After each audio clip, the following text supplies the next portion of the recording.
இந்த மோட்டிவேஷன்ற வார்த்தை ஒரு கெட்ட வார்த்தை. தயவு செய்து அதை யாரும் யூஸ் பண்ணாங்க. வர்றவங்களுக்கெல்லாம் கதை சொல்லிக்கிட்டு 3A 4B இது இப்படி இது இப்படி. அடைய மோட்டிவேஷன் ஸ்பீக்கரோட பேச்சை கேட்டு எவனாவது ஒருத்தன் உருப்பட்டேன்னா கை தூக்கு. நீங்கள்லாம் MBA படித்தவங்க, நான் 8ஆம் வகுப்பு கூட பாஸ் பண்ணல. நான் என்ன சொல்ல முடியும்? நீங்கள்லாம் எனக்கு ஆசான்கள். அவ்வளவு படிச்சிருக்கீங்க. எனக்கு ஆங்கிலம் தெரியாது, ஹிந்தி தெரியாது, தமிழே சுத்தமாக வராது. இன்றைக்கு வரைக்கும் லகரம் தெரியாது, நகரம் தெரியாது, தகரம் தெரியாது, ஒழுங்காக ஒரு லெட்டர் எழுத தெரியாது. லெட்டர் இப்படி எழுதுனா கீழே நன்றின்னு போட்டுட்டு சின்ன 2 சொல்லி நானாவா 3 சொல்லி நானாவான்னு யோசிப்பேன். உடனே இப்படி கிறுக்கி விட்டுருவேன். எனக்கு 6 PA, 1 கணக்குக்கு, 1 டிசைனுக்கு, 1 இங்கிலீஷுக்கு, 1 ஹிந்திக்கு, எல்லாம் PhD படித்தவங்க. எல்லா வேலையும் செய்ய எனக்கு ஆள் இருக்குது. ஆனால் எனக்கு ஏதாவது தெரியுமா தான் எனக்கு ஒன்றும் தெரியாது. எப்படி இவங்களெல்லாம் வச்சுக்கிட்டு நான் வேலை வாங்குறேன்றது உங்களுக்கு நான் சொல்லித்தான் ஆகணும்.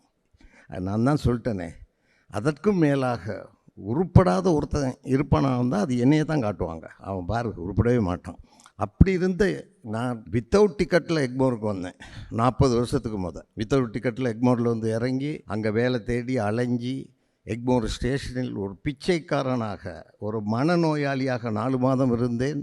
அதற்கு பிறகு 2 மாதம் ஒரு முழு பைத்தியக்காரனாக இருந்தேன். போலீஸ்காரன் அடித்தான், ஓடிப்போய் அமெரிக்க தூதராலயம் வாசலில் படுத்துக்கொண்டேன். அந்த இடத்தை கேட்டு ஒருவர் 2 ரூபா தந்தார். அதுதான் என் முதலாவது வருமானம்.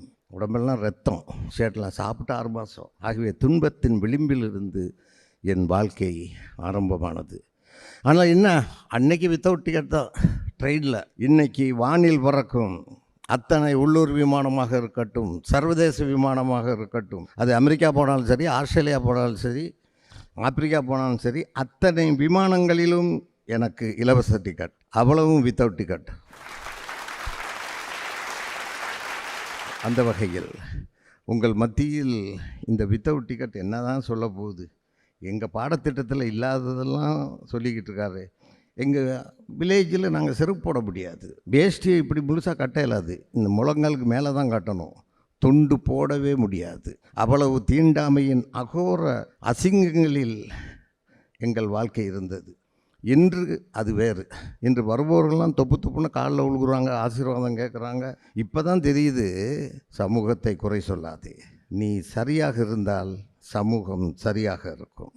அந்த வகையில் தீதும் நன்றும் பிறர் தரவாரா, நீ தான் உருவாக்கிக்கணும். உனக்கான சாம்ராஜ்யத்தை, உனக்கான வாழ்க்கையை, உனக்கான அந்தஸ்தை, உனக்கான வருமானம் அது உன் கையில் தான் இருக்குது. நீ நினச்சா குரங்காகலாம், நீ நினச்சா அனுமாராகலாம், உன் கையில் இருக்குது.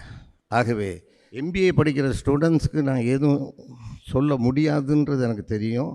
ஆனாலும் நான் கற்றுக் கொடுப்பதற்காக வரவில்லை, கற்றுக்கொள்வதற்காக வந்திருக்கிறேன்.